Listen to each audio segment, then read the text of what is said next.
So our next speaker is Sepin. Sepin is wearing many hats, from private equity to angel investing to motherhood, to an investor of a company that produces lovely scarves. So she uses no opportunity.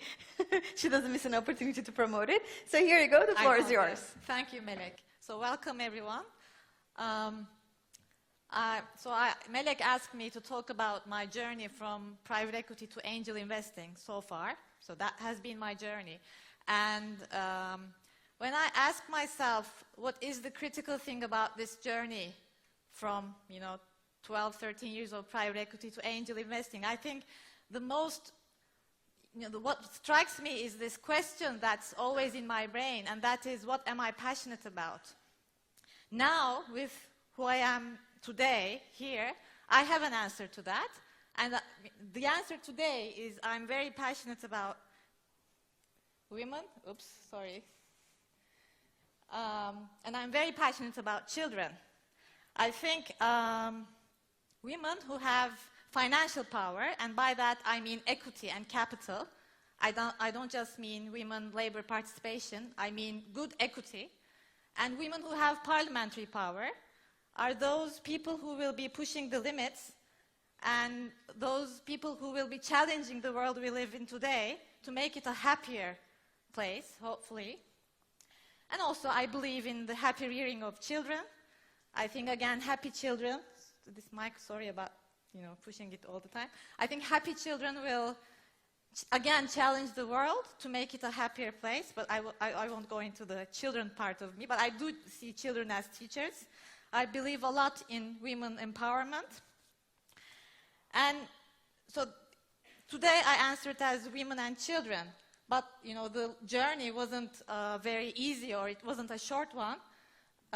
So I'm a graduate of Üsküdar American Academy 95, Boğaziçi İşletme 99, and then, as most of my classmates, I joined Arthur Andersen in 1999. It still existed back then. It was, before the Enron scandal. And in 2002, so far, until 2002, it was all by the book. Good names, good schools. But I was like, in 2002, I was at a point where I was saying to myself, is this really it? Am I going to be bored in a job all day, for the, 20, 30 years ahead? And I was like, no, that shouldn't be like this.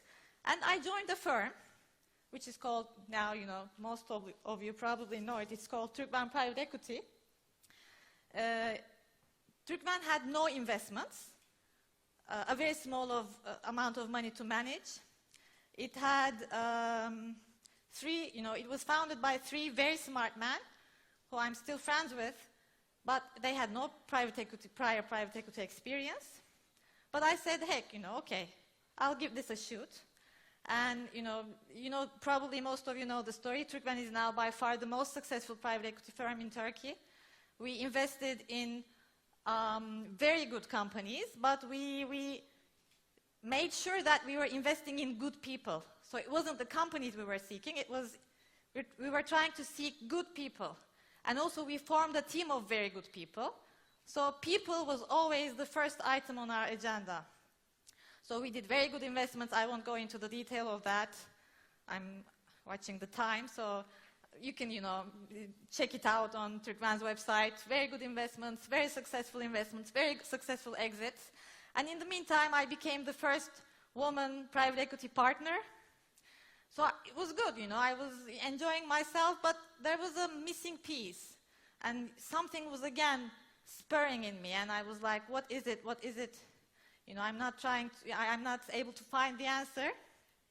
And one day it dawned upon me.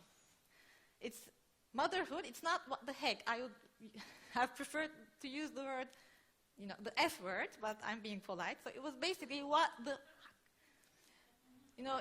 I became a mother in 2011 to Ella. She's 4 years old now. I'm not giving her any beer. So, and suddenly my whole relation to life changed. I just realized that I was using my masculine power up until that date, and I never discovered the femininity in me. And I'm not talking about being girly, but femininity is a powerful thing, and you should use it in business too. You don't have to be masculine in business. Who said that? Who invented that? I totally disagree with that. And then I rediscovered my femininity. I was being pulled to these organizations. Sanem just talked. I became a Kagidar member. And it wasn't all the financial or economic, platforms. I even founded a foundation on women birthrights. And then I became, Ahu is here. I don't know where she is. If she could raise her hand, maybe. She's there. And I was invited to WPO, Women Presidents Organization, the Turkish chapter. I befriended a lot of very powerful and smart women there. And I befriended Ahu there. I'm lucky for that. And then from that came, she founded Arya, and she invited me to be a leader and investor in Arya. And I was still at Turkmen then, and I was, so much drawn to it because it was addressing this passion of mine about, making women more powerful. And by power, I always mean equity and parliamentary power. So don't get me wrong, I'm never talking about, I do value and I do respect women who, participate in the labor market. But I think we women should be, managing equity because that's, what men do differently, and that's how comes the strength of men. And so we started working with Arya. In the meantime, left Turkvan. I co-founded a business with my husband. Oops, sorry. And Arya, in the meantime, made 3 investments: Surgitate, Bardabas, and Tukutukum. Tukutukum is this beautiful designer. You can buy it online, tukutukum.com. I'm a personal investor in Tukutukum too. And I think what Arya is doing, which really, again, addresses my soul, is it's bringing, when you talk about investment, people think about investment bankers, private equity professionals, venture capital professionals, blah, blah, blah. I think, what Arya is doing differently, and I think it's very powerful, is it's bringing these women, potential women investors on board, and these women are smart business people who've lived up all the, crises of the, history of Turkey, who've survived in the history of, economic volatility, but they don't know how to be investors. And Arya is drawing them together and is trying to make investors out of them. And once those women have the gist of investing, I think it's going to be a whole blast. And I think, we should really wait for that. And I think every organization should not only think about just, investing in women entrepreneurs. That's, okay, yes, of course, women entrepreneurs, very important. We should all do that. But we should bring all the, brains of those beautiful women who have managed businesses on board to invest in those women entrepreneurs or men entrepreneurs. They just let them be investors, let them have more equity. And as an investor, Melek asked me to also, what turns me off? It's kind of like a bullshit detector, if excuse my French. When entrepreneurs come and say one of these things, I'm really turned off. And I'm saying, okay, My favorite is this one, the second last one. The business idea is the first in the whole world. It never is. Some people claim that it is. Sometimes they don't want to share their business plan. Sometimes they say their falling profit margins will surge. Or sometimes they even say they have no competitors. So these are kind of like, and Ahu, may I also say these are Arya's bullshit detectors, not just mine.